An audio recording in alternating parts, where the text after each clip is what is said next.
Alright, greetings everybody, and here it is, time for another video, and today we're going to be talking about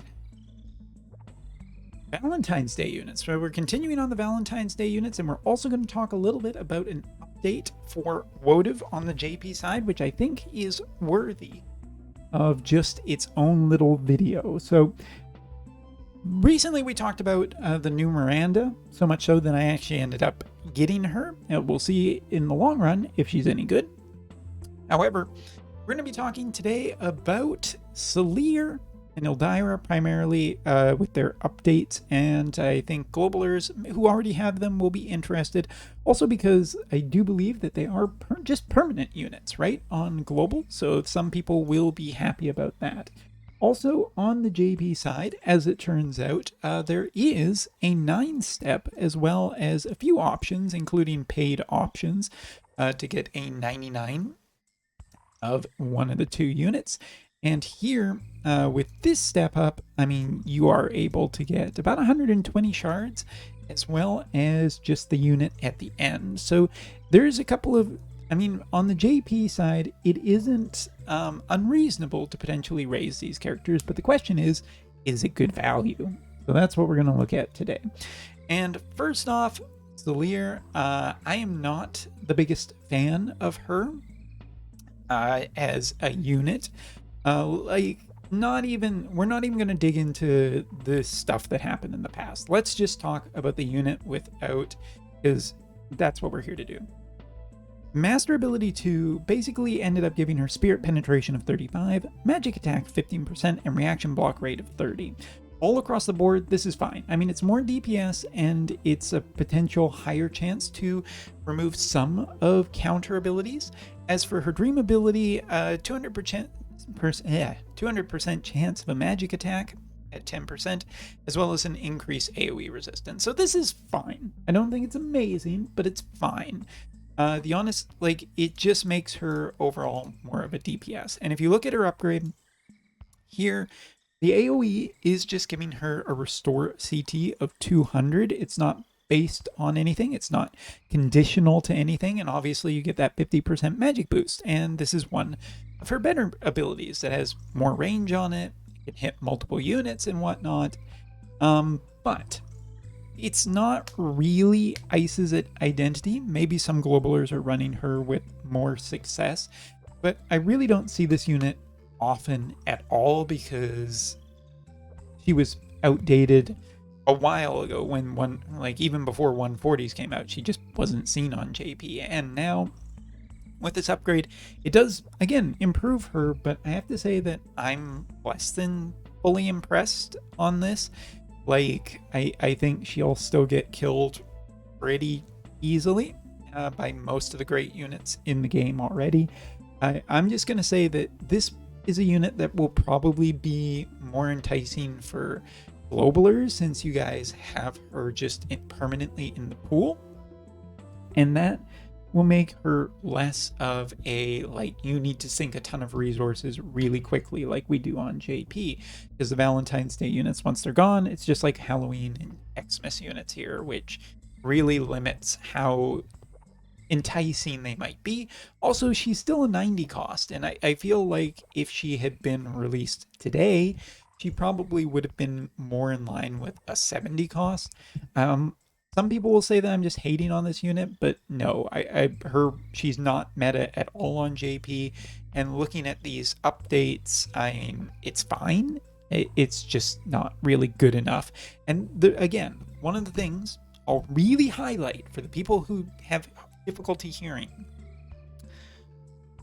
UR horns on JP are incredibly limited unless you spend money, and money often.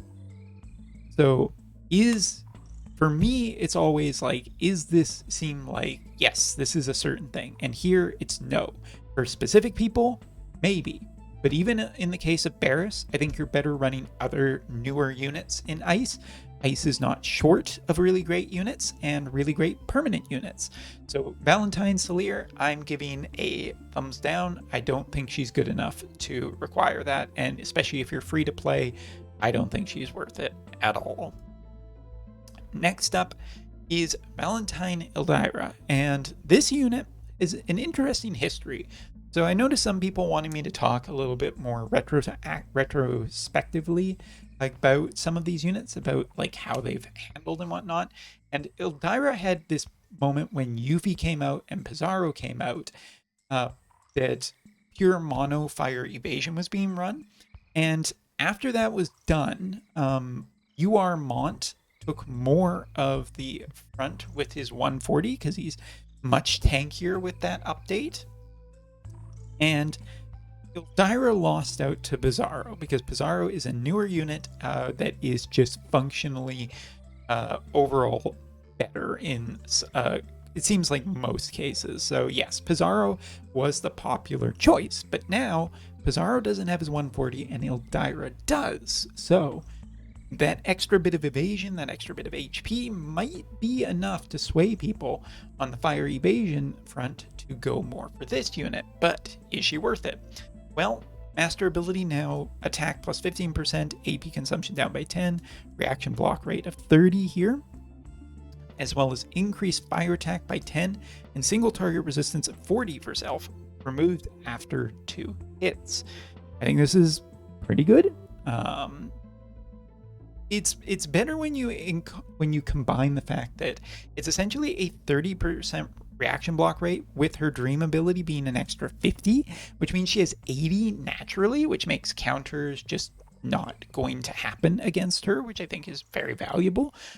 Because you don't really almost need any other source to make this 100%, or you don't need to put much effort into getting her to 100%.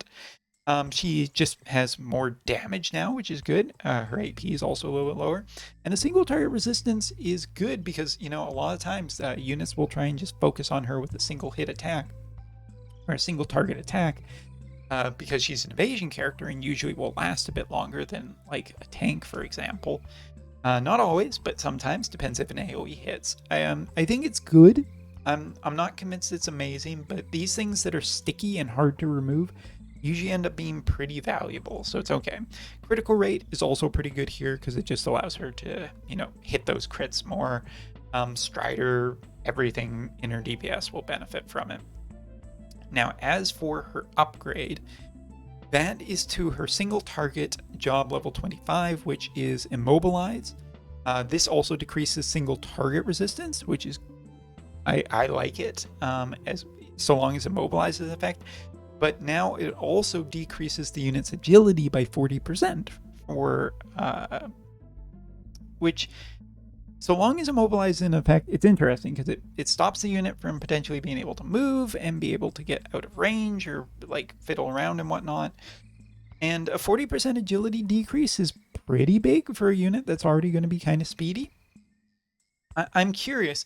I'm not 100% convinced that this will be enough to really push her maybe over the top of Pizarro, but when Pizarro is going to get his 140 is anybody's guess at this point, because we don't know when the Dragon Quest collaboration is coming back, and it could be so far down the line that investing in this unit will just be better for the long run if you want to do the fire evasion thing, even whether it's 2 or 3 units.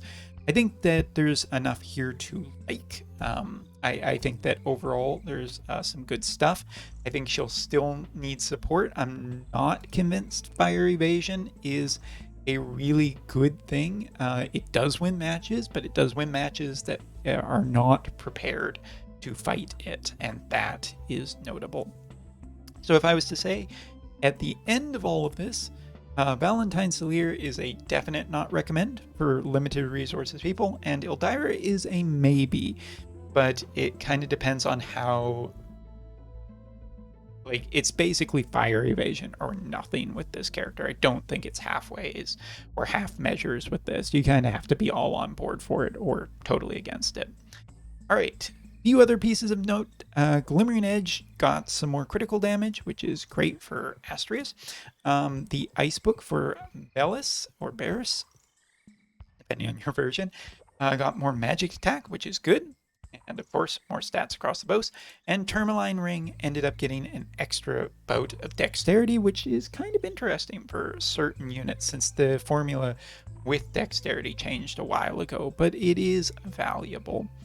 So yes, that is essentially basically all of that. So let's take a look at one more thing, which is the Reincarnation system update, which is one of the major updates for this recent patch. And the big thing here is just ease of use. Like if you look here, this new slider system goes a long way to making this just way less frustrating.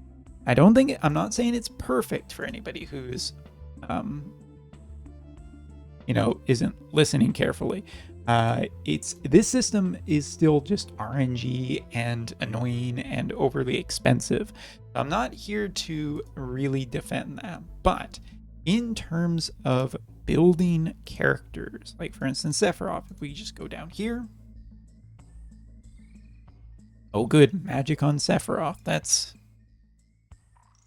not handy in this game. All right, but so long as you have this, you can see the total amount of resources, which is just generally good. I like that. If you look at this, basically it will allow you to go only up into the point where you get max stars, and then it will stop, which is great for just making this a little bit easier and a little bit faster and a little bit less annoying than having to click 100 million times. Or this, if you just want to go to max, you can just click this and this will just take you up to 140.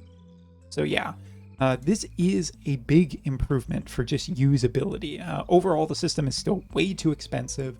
Not enough ways to get horns for free-to-players, way too many ways for free whales, but the system is just too expensive in general. But the other thing that has greatly improved with this update is taking a character in for the first time, which even right now I'm just like, I'm not sure if I have any character. Oh yes, I do. I do actually have a character ready. June here. This is a huge thing right here. For the longest time, when characters came out, there was no way of knowing what the upgrades were, short of waiting for Wotv Calc to update or somebody to post it on Twitter, which is cumbersome and annoying, and I hated it. So now, when you're ready to upgrade a character, or you're just shopping around and taking a peek, you can actually go right in here and see what in this little preview window now. And for both of these upgrades, these are quality of life upgrades. I would like to just say I hope that these come to global sooner than later, because it goes a long way to alleviate some of the unfun frustration that is in the system. So yes, it coming to global as soon as possible is just a good thing. No ifs, ands, or buts about it. So anyway, that's all for this video. I hope you enjoyed it. I'm working on some other stuff, which should be up relatively soon. So keep an eye out for that. Thanks so much for watching. See you next time.